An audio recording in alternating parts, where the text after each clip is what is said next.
Magandang buhay po at welcome po muli dito sa aking channel. Ngayon naman po ang aking pong ipapaliwanag ay about polynomial function. So given po yung polynomial function, papaliwanag ko po sa inyo how to rewrite into standard form.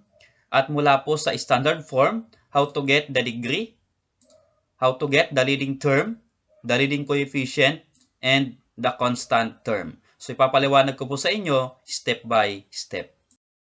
Okay, so let's start. Mula po sa table, ang una po nating i-fill up ay ito pong standard form. At kapag nakuha po natin yung standard form, ay madali na lang pong makuha yung degree, leading term, leading coefficient, and constant term ng polynomial function. So, we'll do number 1, px is equal to 3 minus 2x plus x squared. Itong polynomial function number 1 ay madali lang po natin yan na i-write into standard form since wala pong parenthesis o hindi po tayo magmo-multiply. So, ang gagawin lang po natin ay i-arrange po natin yung bawat terms. There are 3 terms po sa ating polynomial function.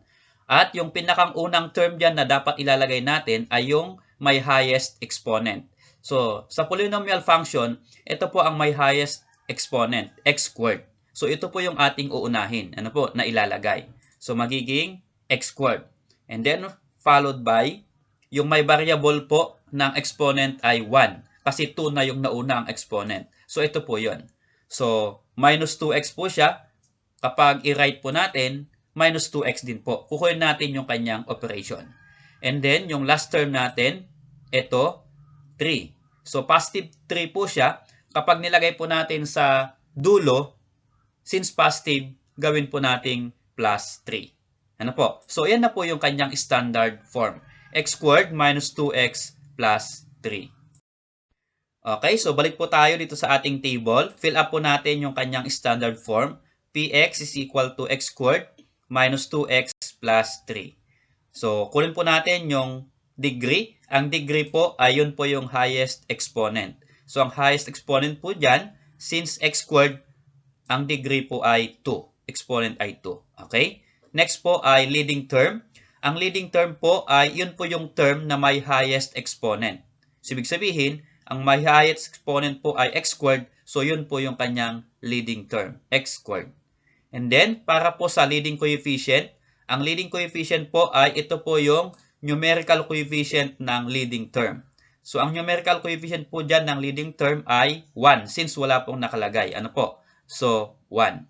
And last, yung pong constant term ay ito po yung term na walang variable. So, ito po, plus 3 meaning to say positive 3. So, paglalagay po natin sa table, ito po ay positive 3 ang kanyang constant term.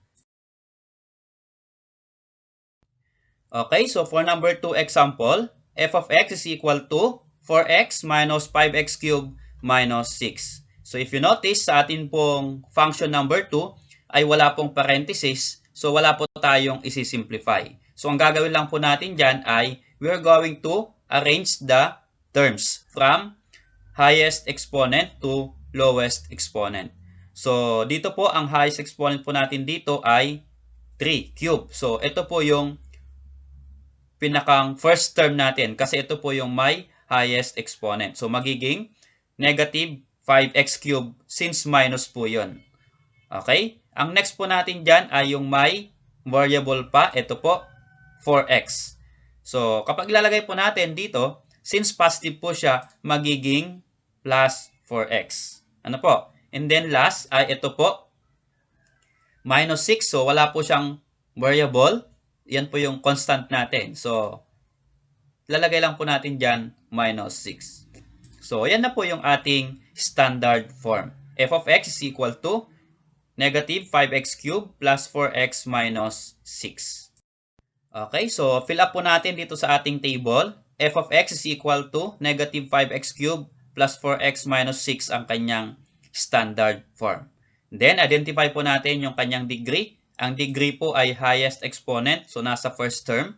Ito po, negative 5x cubed yung first term. Kaya, 3 ang kanyang degree.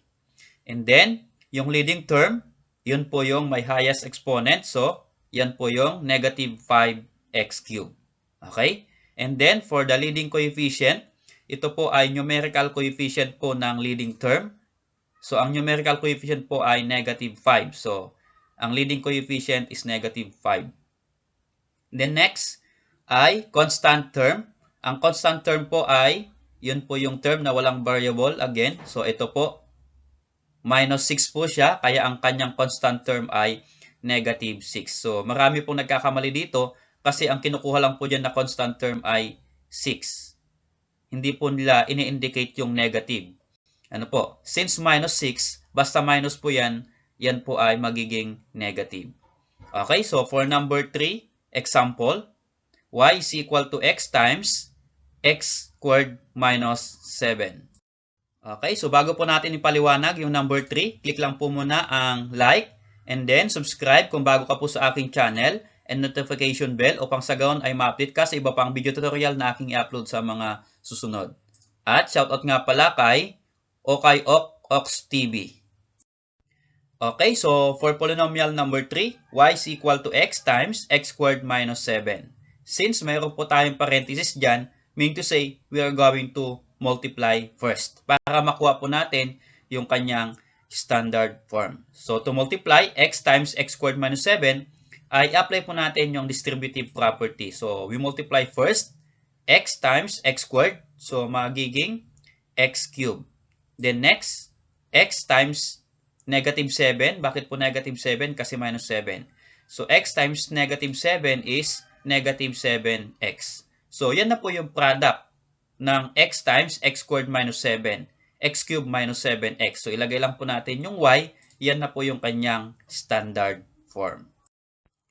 Okay, so fill up po natin sa ating table. Ang kanyang standard form po ay y is equal to x cubed minus 7x. So, kunin po natin yung kanyang degree. So, ang degree po ay highest exponent. Ito po yung may term na may highest exponent, x cubed. So, ang degree po ay 3. And then, leading term po ay yung may highest exponent. So, yan din po x cubed. And then, for leading coefficient, ito po ay numerical coefficient po ng leading term. So, 1 po, kaya ang leading coefficient ay 1.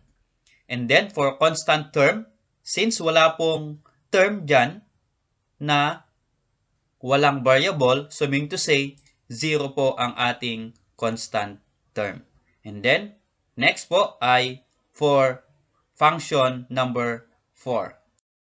Okay, so ito pong function number 4 natin ay naka-factored form. So, we are going to expand. I-multiply po natin. So, x times x plus 2 times x minus 3. So, ang una po natin i-multiply ay x times x plus 2. Again, if we're going to multiply, we just apply the distributive property. So, first, x times x is x squared. And then, yung second term, x times 2 is 2x. Since plus yan, kaya plus 2x. So, nakuha na po natin yung product ng unang dalawang factors. So, multiply po natin dyan sa pangatlong factor, x minus 3. So, paano po natin multiply yan? Apply lang po natin any method. So, ang apply ko lang po dyan ay FOIL method. Ni-revise ko po. Ito lang po yon. X squared times x ay x cubed para sa first term. At yung last term po natin ay magkabilang dulo. So, 2x times negative 3. Bakit po negative 3? Kasi minus 3. So, 2x times negative 3 is negative 6x. And then, for the middle term, multiply lang po ito. 2x times x is 2x squared. And ito, x squared times negative 3 is negative 3x squared. Okay? Since dalawa po yan na may x squared, kailangan nating i-add. So, 2x squared plus negative 3x squared ay negative 1x squared. Okay? So, balik po tayo. Ang product na po ay, ito po yung first term po natin, x cubed. And then, yung second term natin ay negative 1x squared, kaya minus 1x squared. At yung magiging last term natin ay negative 6x, so magiging minus 6x. So, yan na po yung ating standard form. Okay, so balik po tayo dito sa ating table. Fill up po natin yung kanyang standard form. So f of x equal to x cubed minus 1x squared minus 6x. So ang degree po niya ay highest exponent, x cubed po kaya 3. And then yung leading term, yan na po ang may highest exponent ay x cubed. And then for the leading coefficient, numerical coefficient po ng leading term. So 1 po ang kanyang numerical coefficient ng x cubed kaya 1 ang leading coefficient. Okay? For the constant term, wala po tayong term dyan na walang variable, kaya 0 po yung ating constant term. Okay, so salamat po sa inyong panood. Nawa po ay natulungan ko kayo sa inyong aralin. Kung meron po kayong katanungan, ay comment lang po sa comment box at hintayin po ninyo yung aking reply. Be sure lang po na kayo po ay nag-like at nag-subscribe upang sa gayon kapag ako po ay nag-reply, ay manonotify po kayo sa aking reply.